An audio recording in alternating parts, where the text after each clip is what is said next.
Hey, hi everyone. Welcome back to, well, not welcome back because this is still my first video. Hi, welcome to my channel. My name is Madison and I'm going to talk about murder today while doing my makeup. Yeah, that's a good intro. I'm going to be talking about the Delphi murders today while also doing my makeup and yeah.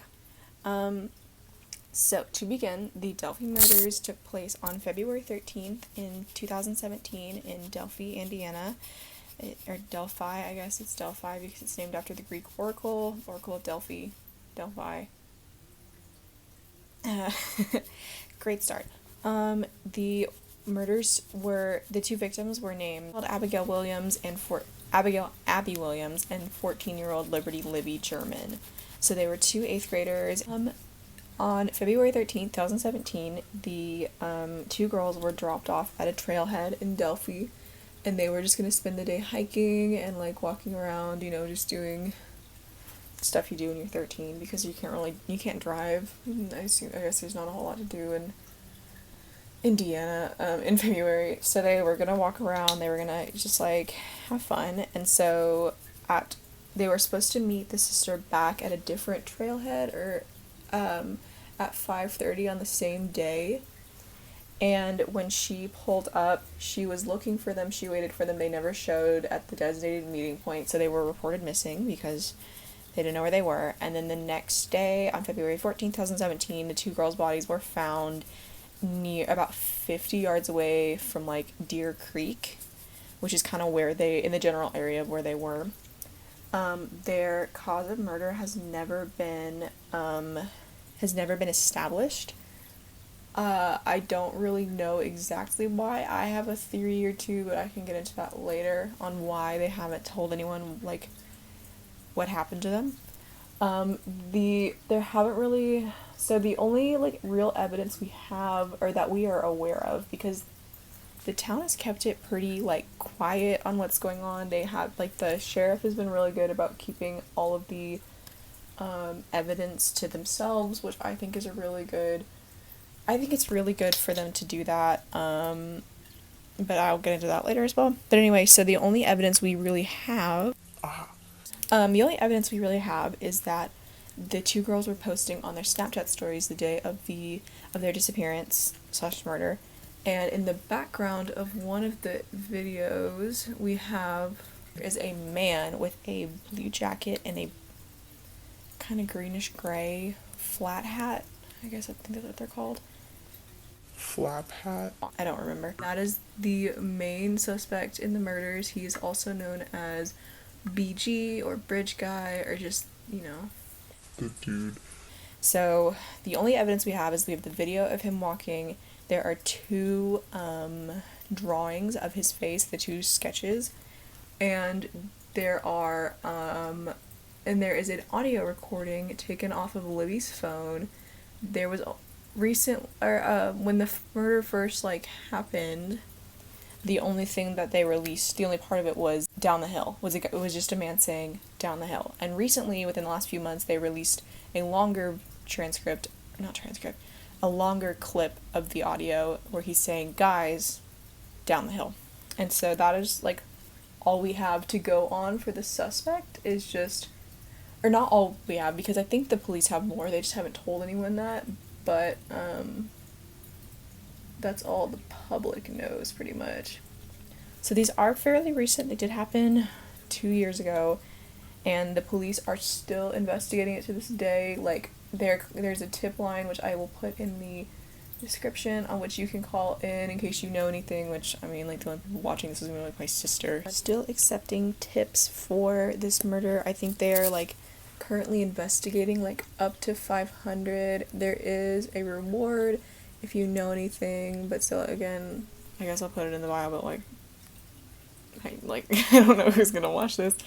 My personal theory on why they haven't released anything about the girls is, for one, for the privacy of the family. I feel like maybe the family, again, I have no proof, so it's for the family's privacy, and so you guys I'm gonna talk about another case. In the Zodiac Killer case, towards the end of his crime spree, he murders or kidnapping, the Kathleen Johns, I think is her name. I don't know. Okay, so this woman gets kidnapped with her baby, and this guy threatens to kill her. She jumps out of the car, and then a couple weeks later, they get the, like, San Francisco Times gets in a letter saying, like, oh, I'm the Zodiac killer, and I kidnapped Kathleen, or whatever her name was, but, like, he doesn't include any, like, outside information on, like, how it happened. He just says, oh, I kidnapped the girl with the baby.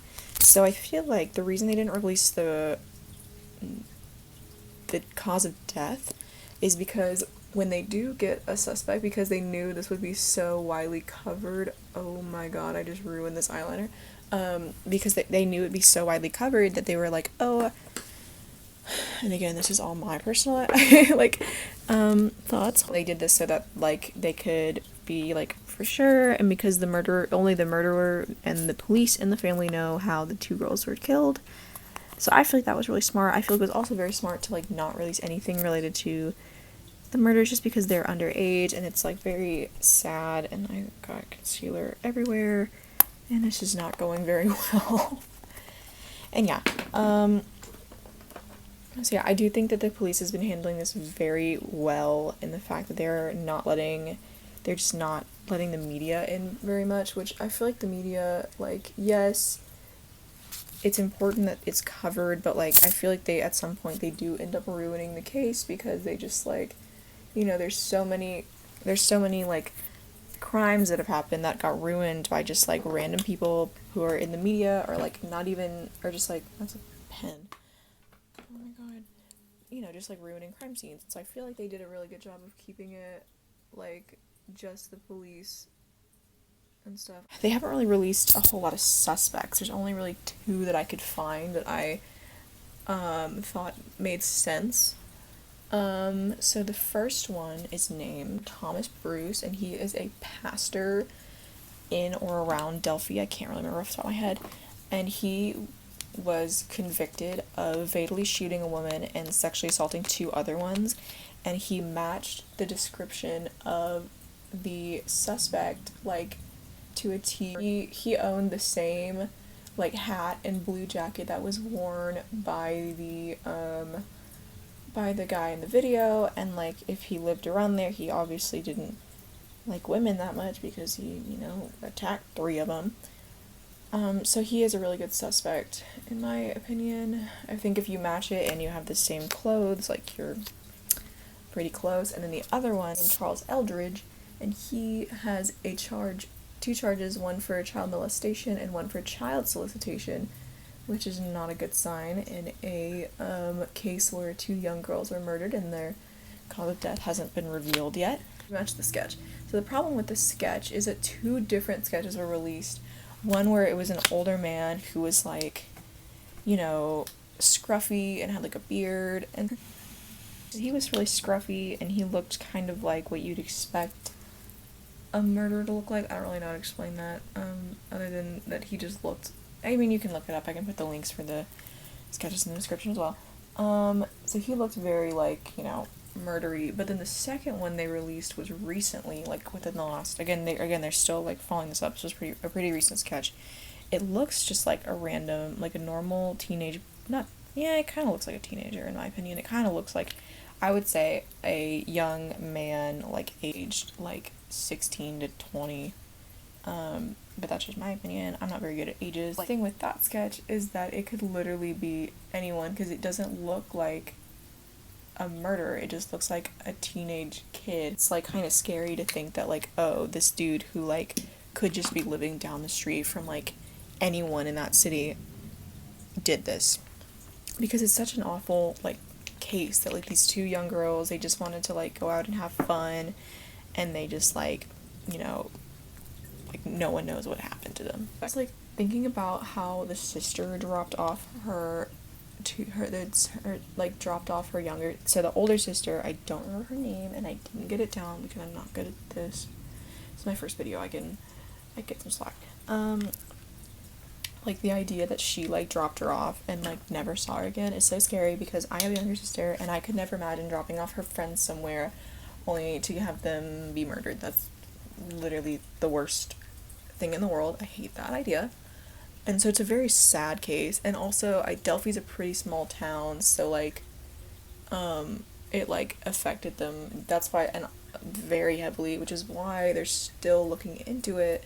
But honestly, for such a small town, they are handling it so well, because in other like cases where there are murders in small towns, like the JonBenét case, like they weren't prepared.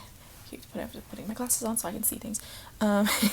They weren't prepared to handle that case like at all. Like especially on like Christmas Day. I keep rambling about random cases because I just love true crime. They weren't prepared to handle that case at all. That's where the crime scene got like ruined, like all because people were just like, you know, in and out, and it's just like. But so I think Delphi's been doing a really good job of handling this case. You know, I really feel for the families because it's such an awful thing to have to deal with. So I think Delphi is doing a really good job of handling this case because none of it doesn't seem like it seems like they have their evidence, they just haven't released it, which I think is a really good idea because it keeps the media from creating a circus. They are accepting tips still, they're getting tons of those. Again, I said they were investigating like around 500 right now.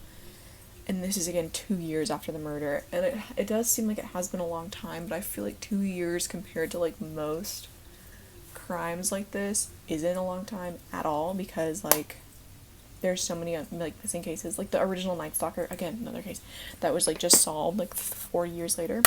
Like I really do think that this one could get solved and is going to, just based on how vigilant the town is. And so I feel like if it's someone they know, that's just more sad, because they've been living with this person for, I need to make sure I didn't just fuck that up.